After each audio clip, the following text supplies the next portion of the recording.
Born from the vast horizons of the American Midwest, the Prairie Style was the first architectural movement to establish a distinctly American voice, breaking away from the ornate traditions of European styles. With its low, horizontal lines, open interiors, and deep connection to the landscape, the Prairie Style was more than just a new aesthetic. It was a philosophy of living, pioneered by visionary architects like Frank Lloyd Wright. This movement marked the birth of modern American architecture. The Prairie Style emerged at the turn of the 20th century, particularly in the Chicago area, as a reaction against Victorian excess and European historicism. In the wake of the Chicago fire of 1871, a new generation of architects, exposed to rapid industrial growth and modern technologies, sought to create a uniquely American architectural identity, one that reflected the spirit of democracy, the values of craftsmanship, and the endless landscapes of the Midwest. This new direction was championed by a group of designers who would become known as the Prairie School, with Frank Lloyd Wright at the helm. Others included Walter Burley Griffin, Marion Mahoney Griffin, George Elmsley, William Gray Purcell, and George Grant Elmsley. The Prairie Style was not just an architectural movement, it was a way of thinking, rooted in the natural environment and democratic ideals. Its design principles reflected a desire to create buildings that belonged to their place, and its core ideas included horizontal emphasis. Inspired by the flat, expansive prairies of the Midwest, homes featured low-pitched roofs, wide eaves, and strong horizontal lines that visually blended with the landscape. Open floor plans. In contrast to the closed-off rooms of Victorian houses, prairie homes had flowing spaces, often organized around a central hearth, symbolizing the family core. Integration with nature. Buildings were designed to sit within the landscape, not on top of it. Natural materials, earth tone palettes, and carefully framed views made the house feel like an extension of the environment. Functional ornamentation. Unlike the applied decoration of previous styles, prairie architecture featured integrated ornamentation, often geometric or plant-inspired, in stained glass, brickwork, and wood detailing. Unity of design. Wright and others believed that architecture should be a total work of art. The structure, interior, furniture, lighting, and even rugs and windows were all part of a cohesive design philosophy. Executing the Prairie vision required a blend of craftsmanship and innovation.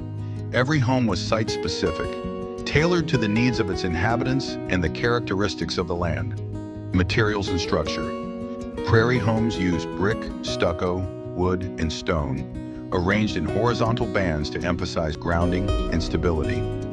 Roof lines stretched beyond walls, creating deep overhangs that sheltered windows and porches. Art glass and light.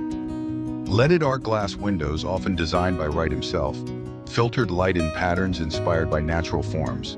Grasses, flowers, trees, casting dynamic reflections throughout the day. Built-in furniture.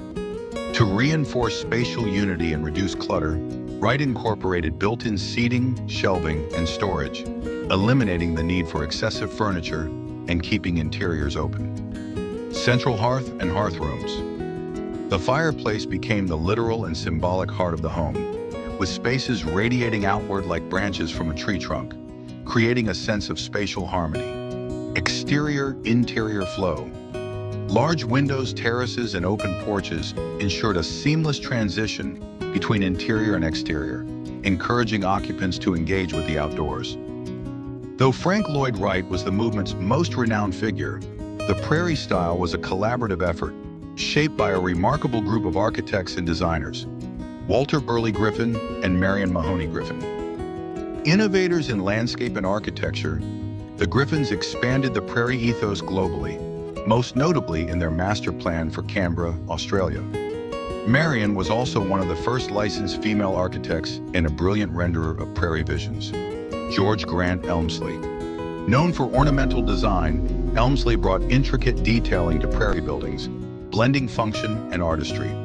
William Gray Purcell and George Feek. Their collaborations extended the prairie principles into modest, middle-class homes, proving that good design could be accessible. The movement's influence stretched beyond individual homes. It touched schools, banks, churches, and entire neighborhoods, especially in the Midwest and Great Lakes regions. Though the Prairie Style had largely faded by the 1920s, giving way to the International Style, its influence remains profound and enduring.